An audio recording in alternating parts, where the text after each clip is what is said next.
You saw all of the developments of the day, and it turned out to be quite a day, Chris. Quite a day where that word surprise that you just used is the key one. I think the key one perhaps for people all around the country tonight, the key one in this postcode too. You know, it's a little over 24 hours ago that I started to get a sense from texts I was getting from different corners of government that something was going on in there. And then I quickly established that yes, something was, because the kind of people I speak to every day in my job were suddenly not willing to pick up the phone, and that went on for hour and hour and hour. And then the choreography that would lead to a likely announcement fell into place, and then we found out what we found out at tea time in the driving rain. The lectern in place after a downpour of anticipation. Cameras, reporters, brollies, the downpour coming from the skies too. At tea time, this. Earlier today, I spoke with His Majesty the King to request the dissolution of Parliament. The King has granted this request, and we will have a general election on the 4th of July. Music blaring from campaigners in nearby Whitehall, rain tumbling onto the Prime Minister's sodden suit. You must choose in this election who has that plan. Who is prepared to take the bold action necessary to secure a better future for our country and our children. Now, I cannot and will not claim that we have got everything right. No government should. But I am proud of what we have achieved together, the bold actions we have taken, and I'm confident about what we can do in the future. Over the next few weeks, I will fight for every vote.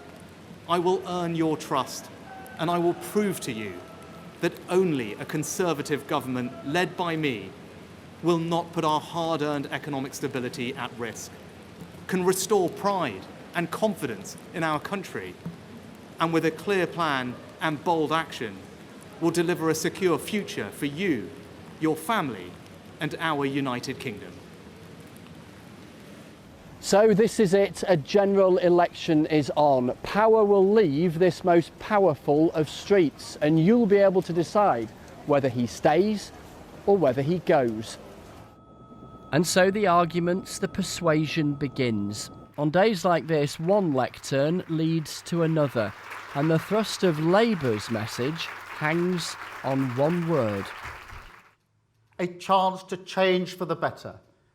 Your future, your community, your country. Now, it will feel like a long campaign, I'm sure of that. But no matter what else is said and done, that opportunity for change is what this election is about. Over the course of the last 4 years, we've changed the Labour Party, returned it once more to the service of working people.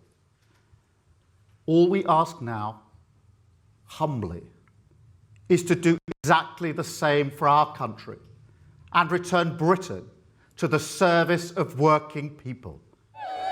And, of course, the next 6 weeks are about lots of parties, not just Labour and the Conservatives. The Liberal Democrat leader's been in Surrey. Well, in so many parts of the country, it's the Liberal Democrats who can beat the Conservatives, and I think people are crying out for change, and they want to vote for someone who would champion them, their family and their community, to sort out the crisis in the NHS and care, to get our economy back on track and to end environmental scandals like the sewage scandal. It's a welcome opportunity to remove the Tory government and to put Scotland first, and that's what I'll be saying to the public. But I also have to say that I think this is perhaps the latest act of disrespect from a Conservative government to call an election during the Scottish summer school holidays. Tonight, campaigning's already underway. Prepare to see plenty of events like this. Friends, thank you. It is great to be with you all this evening. Great to be with you all the evening. Elsewhere, from Norfolk to London, placards of a different colour, a different message. The promising and persuasion starts here. Polling day is 6 weeks tomorrow. Here goes. Chris Mason, BBC News.